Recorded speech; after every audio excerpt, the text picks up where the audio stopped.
Dan yang keempat, yaitu betul-betul sungguh-sungguh dalam mencari ilmu. Karena orang yang sungguh-sungguh mencurahkan waktunya 24 jam, pikirannya, tenaganya, bahkan nyawanya untuk ilmu, ilmu itu baru ngasih setengahnya. Apalagi orang yang sebentar-sebentar nyari ilmu, ya. Ya, makanya kita perlu mengkhususkan ya anak-anak kita, cucu kita betul-betul untuk tafarruq lil ilmi. Betul-betul untuk menjadi seorang mundirul qaum, menjadi seorang ulama, ya, menjadi seorang alim, dan itu butuh waktu yang sangat panjang.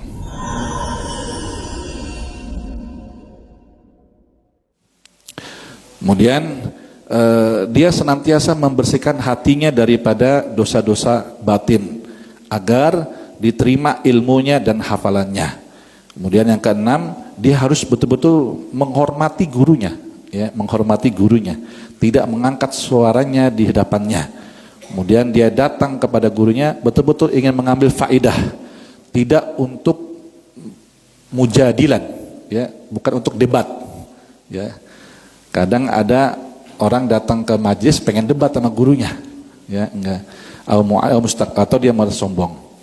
Kemudian betul-betul dia sungguh-sungguh dalam belajar dalam seluruh waktunya. Kemudian ya, Imam Syafi'i berkata, la yatlabul ilm ahad bil mulk wal izzatin nafsi fayaflah.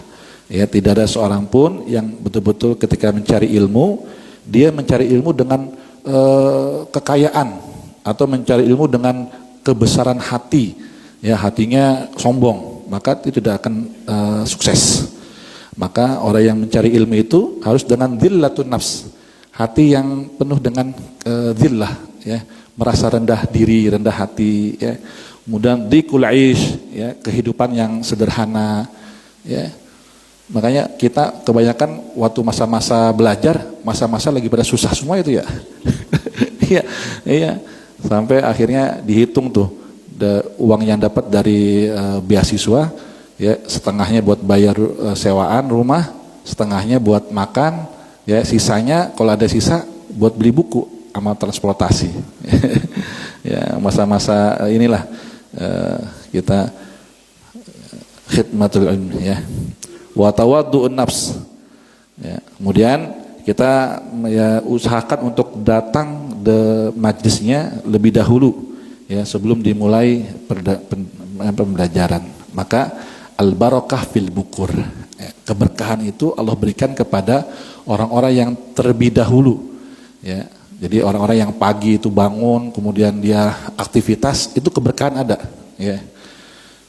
Kemudian mencatat ilmunya, menghafalnya, memahaminya, dan dibuat ringkasan.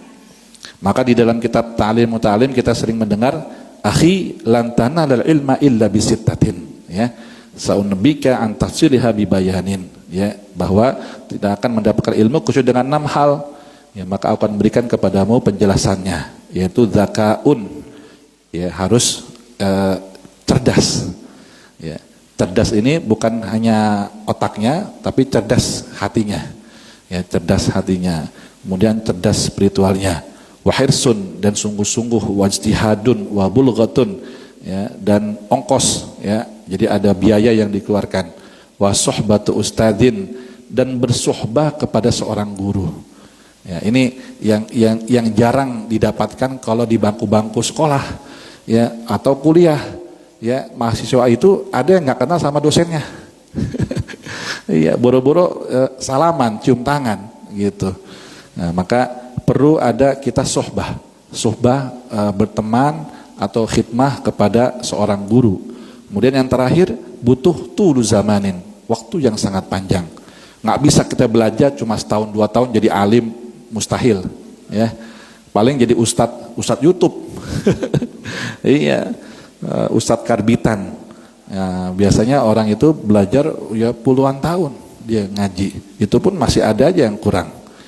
Maka daripada nazam syair tadi diketahui bahwa al ilmu bi arba'in, ilmu itu dengan 4 poin penting, ya. Catatannya yang pertama, dibutuhkan syaikhun fattah, ya perlu seorang guru yang dibuka futuh oleh Allah Subhanahu wa taala. Ya. Seperti halnya kita dengar ya pendiri Thariqah Asyadziliyah, Abdul Hasan Asyadzili, itu muridnya nggak banyak. Dan beliau nggak menulis buku. Bukunya siapa?